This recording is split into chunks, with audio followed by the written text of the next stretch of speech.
Hey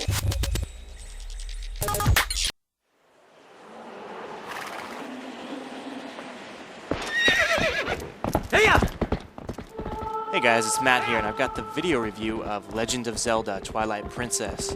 This is the game you've all been waiting for. I know you're really looking forward to this one, so we're going to jump right into it. Twilight Princess is what I would deem the spiritual sequel to Ocarina of Time, which is a game that, many people consider to be the best title ever created. What you've got with Twilight Princess is a game that follows the same structure.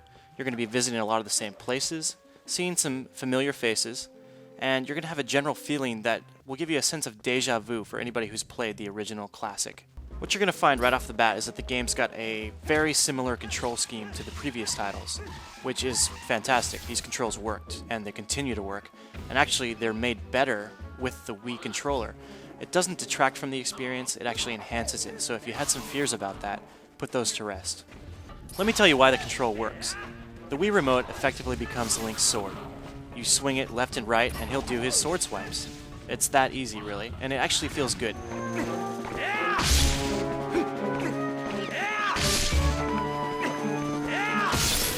What slashing with the Wii Remote does do, though, is replace the functionality of the buttons. So all of that old functionality you've got, but it's just mapped to the Wii Remote now. You're not gaining any new abilities, but you're not losing anything either, and it feels great. Actually, the more you play it, say 10-15 hours in especially, once you've got everything down, it feels very satisfying to swing the Wii Remote. I would not go back to the GameCube version.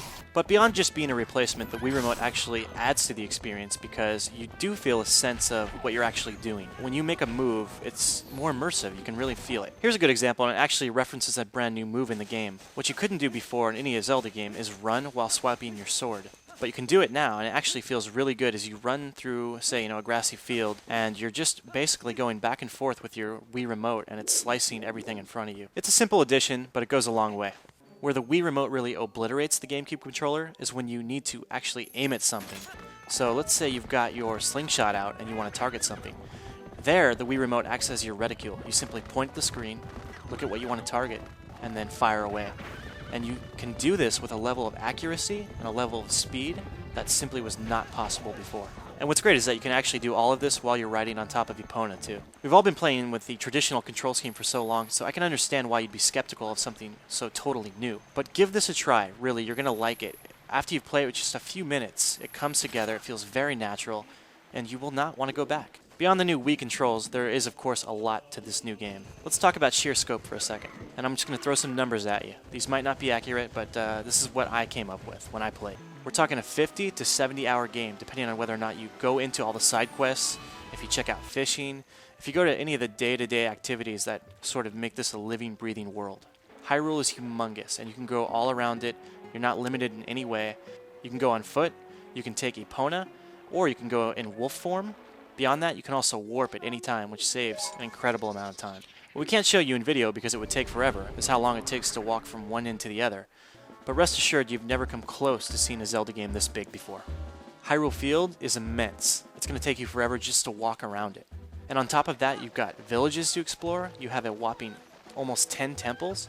And beyond everything else, you've got places that, we're not going to affect at all your day-to-day game, but you can go there just to have fun. We're not going to give away any spoilers, but we will tell you that the story in the game is far more cinematic and much darker than it has been in previous Zelda games. It looks to us like Nintendo is taking the cinematics far more seriously than it has in the past too. And actually, we're going to show you a snippet of one of those scenes. And this is not a spoiler, you're not going to know what's really going on, but we think it creates a mood and an atmosphere all the same. Check it out.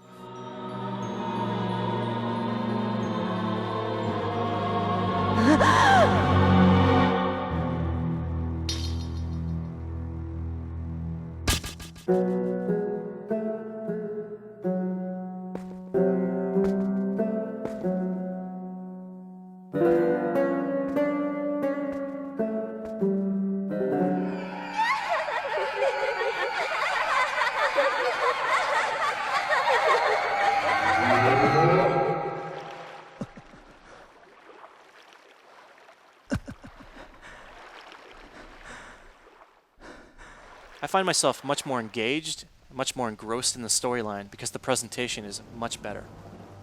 Getting back to how the game plays and how much it offers in terms of temples, we're going to give you a few examples here. The puzzles will definitely feel very familiar to anybody who's played Zelda. They do to me. Don't get me wrong, if you've played any Zelda game before, some of these puzzles are going to seem familiar. That said, they're still very complex, they're challenging, and they're clever.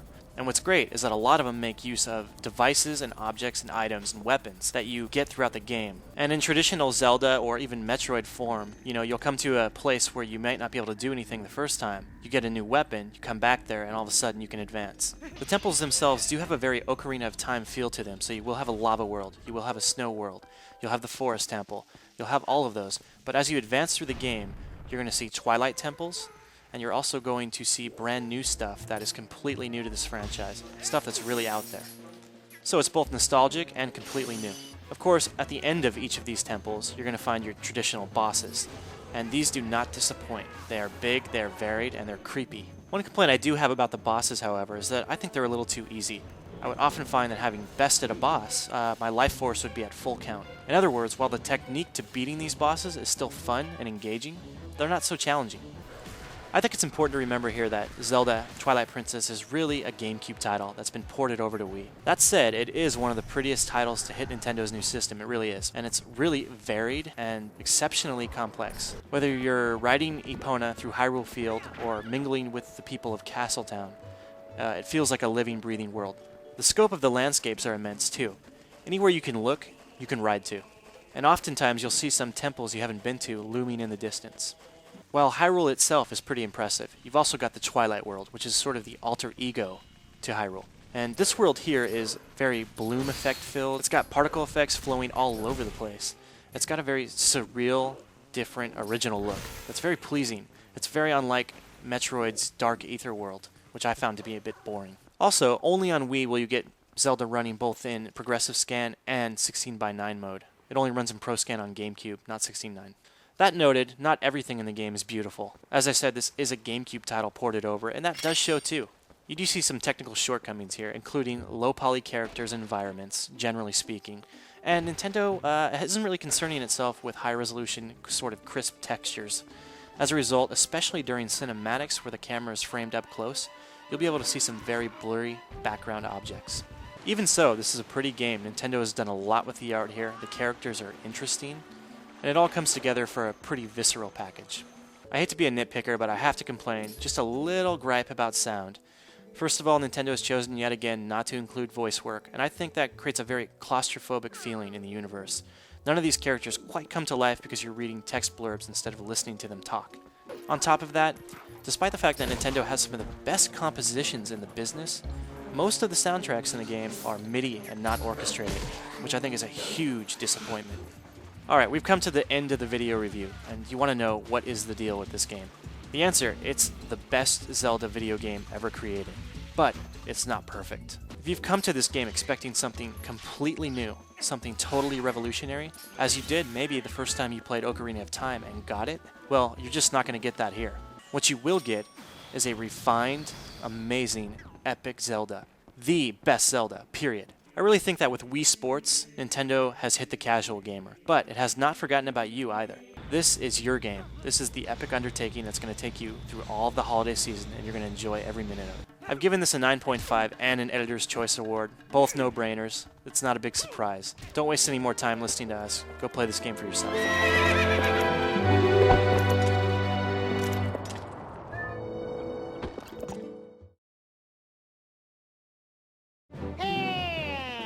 Ha ha ha